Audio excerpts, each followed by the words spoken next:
Vous êtes sur RTL. Économisons-la. RTL Matin, 7h, 9h30. Avec Yves Calvi. Bah dites donc, il est 8h47, on n'est pas rendu. Oui. Alors, bonjour Laurent Gérard. Bonjour Yves. Bonjour mademoiselle Jade. Bonjour Monsieur Calvi, bonjour à tous. Le débat sur l'énergie est au cœur de la campagne électorale, vous le savez. Emmanuel Macron semble avoir choisi son camp puisqu'il devrait annoncer dans quelques jours la construction de mini-centrales nucléaires. Rendons-nous à l'Élysée retrouver le couple présidentiel. Mais Emmanuel, qu'est-ce que tu fabriques avec ma cocotte minute? Mais Brigitte, je m'entraîne à fabriquer une mini-centrale atomique parce que le nucléaire, c'est mon projet. Mais tu deviens faux, Emmanuel. Arrête ça tout de suite. Tu vas faire sauter la baraque. Mais c'est vachement sûr mon truc, c'est comme de la vapeur. De la vapeur radioactive, oui. Regarde-moi ça. Ma couleur est déjà en train de tourner. Va falloir que je retourne chez Jacques Desange. Mais aide-moi au lieu de râler. Tu nous prends pour Pierre et Marie Curie ou quoi? Ok, Goglé, sors-nous la fiche de Pierre et Marie Curie. Ok, Brigitte, j'appelle Pierre Arditi. Non, mais quel est le con qui vient encore me déranger que je répète ma pièce de tête? Mais c'est lamentable, c'est lamentable. Oh, excusez-moi Pierre, c'est une erreur. C'est à cause de mon Goglé qui fait n'importe quoi. Puisque je vous tiens, mon cher Pierre, vous qui êtes un homme de raison, êtes-vous pour ou contre les centrales nucléaires? Mais c'est quoi encore là, ce sondage? Mais laissez-moi tranquille, laissez-moi tranquille. Non, c'est parce que Emmanuel fait des expériences dans la cuisine. Je n'ai pas besoin de cuisine équipée. Foutez-moi la paix, mais c'est pas possible. Brigitte, ça y est, ma mini-centrale nucléaire marche du tonnerre. Mais quel con, on fait quelque chose, c'est pitoyable. Sortez-moi de là. On l'a sorti de là. Oh oui, ça l'a bien explosé. Anne Hidalgo sillonne la province depuis qu'elle est candidate à l'élection présidentielle. Elle souhaite ainsi montrer son attachement à la France profonde et se défaire de son costume de maire de Paris. Voilà.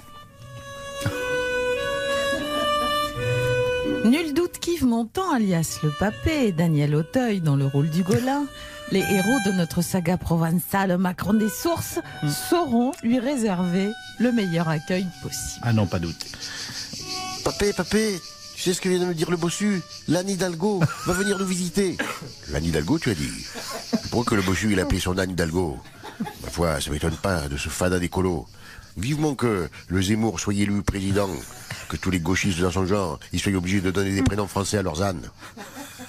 Mais je te parle pas de cette Anne là, papé. Je te parle d'Anne Hidalgo, la maire de Paris. Comme elle est candidate à la présidentielle, elle vient nous voir pour qu'on vote pour elle. Oh, fan de chichon, le galinette. C'est cette Annès là que tu me parles. L'heure est grave.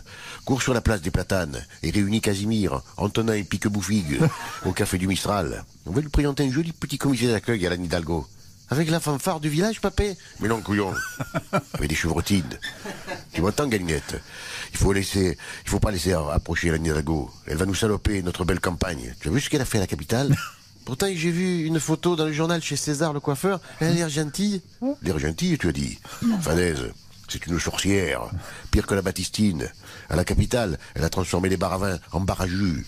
Elle élève des rats. Même qu'elle a recouvert l'Arc de Triomphe avec une bâche. Elle serait capable de recouvrir la statue de Marcel Pagnol d'un sac poubelle. Et pourtant, dans le journal, elle dit qu'elle aime la nature.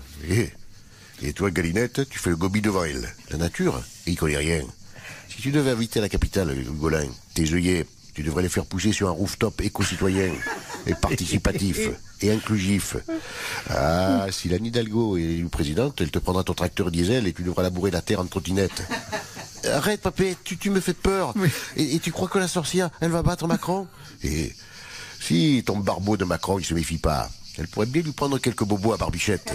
Mais je veux pas, moi, parce que Macron, je l'aime Macron, je l'aime d'un amour que c'est pas possible, je t'aime Macron, je t'aime.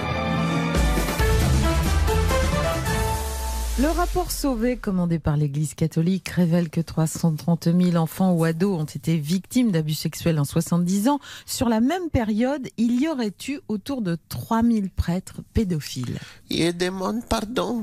Ah, bonjour, Pape François, vous tombez bien. Il veut me fouetter avec les orties que Cyril Lignac qui va faire pour sa soupe d'automne.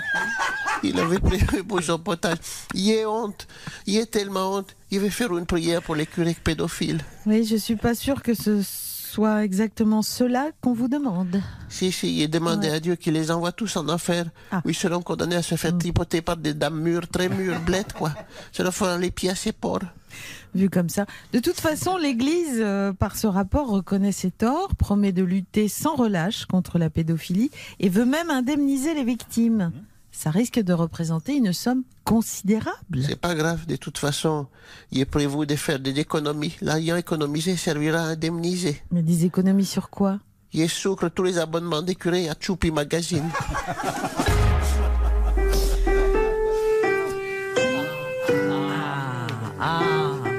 Oui.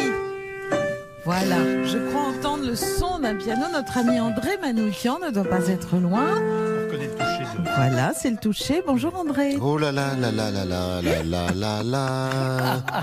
Mais qui c'est qui a encore touché à mon piano? Je parie que c'est si. Bah, si quoi André? Cyril Lignac. Et toi toujours que c'est un piano de cuisine. Alors pas du tout. Même si on peut y faire des sols, Ah oui, bon, d'accord. sol, meunière. D'accord. Je suppose, André, que vous êtes là pour célébrer avec nous la journée spéciale des 70 ans de Jean-Jacques Goldman. Oui, c'est ça. Aujourd'hui, je vais vous raconter la véritable histoire de la chanson qui a lancé la carrière en solo de Jean-Jacques Goldman. C'est en 80, c'est Il suffira d'un signe. Tu la connais? Moi, si je la connais. Il suffira d'un signe. Avec moi. Un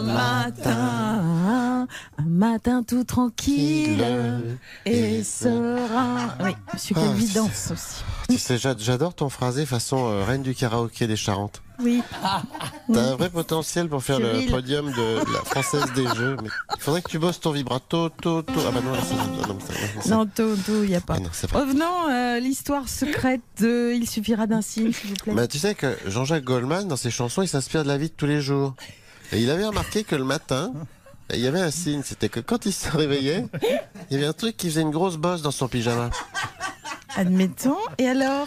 Bah, il est allé regarder dans un dictionnaire ce que c'était et ça s'appelait Erectus matinalus. Oui. Alors au début de sa chanson, il voulait écrire érection du matin, pipi sans les mains, mais finalement, dans les paroles d'il dit, c'est écrit dans nos livres en en latin.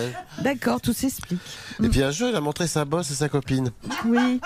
Et comme sa copine, elle a été vachement impressionnée. Du coup, dans les paroles, il a écrit « Tu verras que les filles, oh oui, tu verras bien, auront les yeux qui brillent le matin. » Ah mais oui, je m'en souviens. Ouais, C'est voilà. étonnant. Merci André pour cette nouvelle histoire secrète. Attends, c'est pas fini parce que Jean-Jacques, à cette époque, il cherchait un petit peu son look, comme toi. Ah, Alors, merci. Merci André. un jour, il s'est dit, tiens, pourquoi que je mettrais pas une cravate de cow-boy en cuir toute fine? Tu te souviens, ça, Ah cette bah oui, cravate en oui, cuir oui, toute bien fine? sûr, Oui. ouais. Et là, sa copine s'est foutue de sa gueule. Alors, il a écrit, tu ris, mais sois tranquille, un matin, Oui. j'aurai tout ce qui brille dans mes mains. Ah, Voilà, vraiment. c'est donc C'est- tu vois, c'est- le signe du matin. C'est passionnant. Merci André et bon anniversaire Jean-Jacques Goldman. Tu sais, à propos de Jean-Jacques, j'ai envie de citer Derrida, Oui. qui dit une limite ne se touche pas. Et alors? Bah, tu sais, je crois que Jean-Jacques, quelque part, il est nos limites, nos limites, Mythe. mythes. Il n'y a pas de mythe. Oui, c'est tout... Non, il n'y a pas de limite et c'est toujours trop court, d'ailleurs, marqué. Voilà, il est 8h05.